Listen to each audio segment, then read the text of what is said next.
I'm struggling with is your hand position in just normal flying.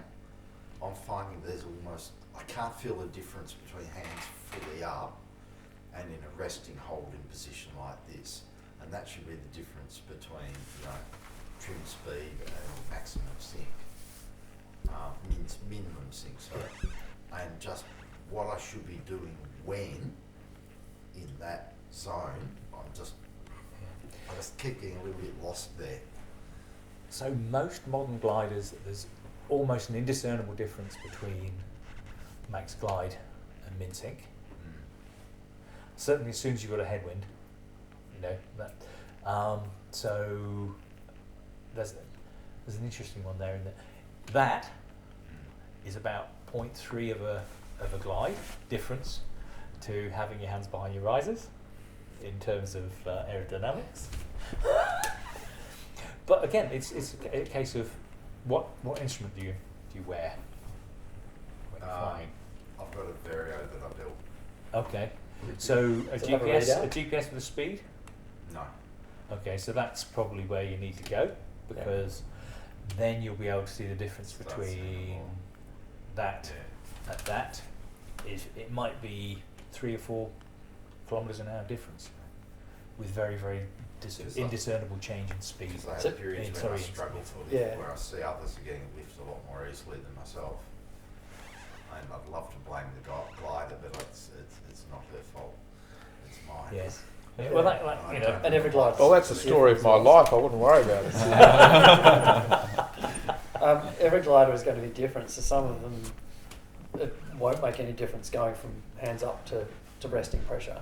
Other gliders, it'll perform so much better at full hands up than resting pressure.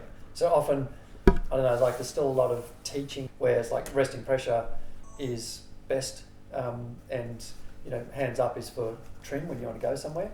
But the new gliders are so close, and generally they're optimised for hands up, and you only go to minimum sync when you're thermaling and need to slow down to stay in a pocket of air. So if you're ridge soaring, you're actually But I'd have to go well below that, well below resting pressure. So to slow down, to really slow down. Well, you're probably actually slowing down more than you think by just having resting pressure. Yeah. So a GPS of some sort, or whatever, the E-Trex type thing is. The camera's gone off. Yeah, that one stopped. But the pressure you pull the brakes with, it's more about just keeping the glider open and dealing with turbulence than it is about anything else. If in perfectly smooth air, just go hands up. Don't worry about min sync. It's because, like Simon says, it's so close that it doesn't matter. It's a lot of times there's no reason to fly at min sync.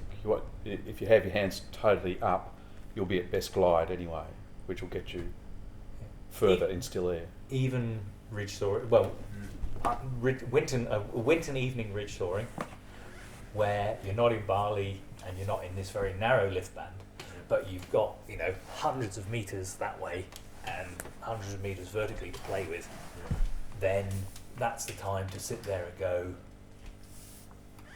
actually push forward, sit into the wind with a little speedo and go, I've got 15 kilometres an hour breeze, I'm doing 20, ground speed's 20, 18. 20? Yeah. 18. I did playing with something like that right near the temple at Rio, where it turned into the wind out over the sea, and basically brought the glider to a stop to get the lift over the ground speed. Sucked right up. Yeah, so I wasn't actually moving much forward, just a little bit. Up I went, and then next day I went to try it and just. So that's not. That's where the lift sits on that particular day. And actually, just by stopping, I went straight up. Yeah, but the stopping isn't you stopping. No. But it means that you're in that that match part of lift. So it's not the doing zero. Yeah, it's the position in the wind in the structure. Yeah. And that's where good evenings at winter, just sitting there and playing with that lift band and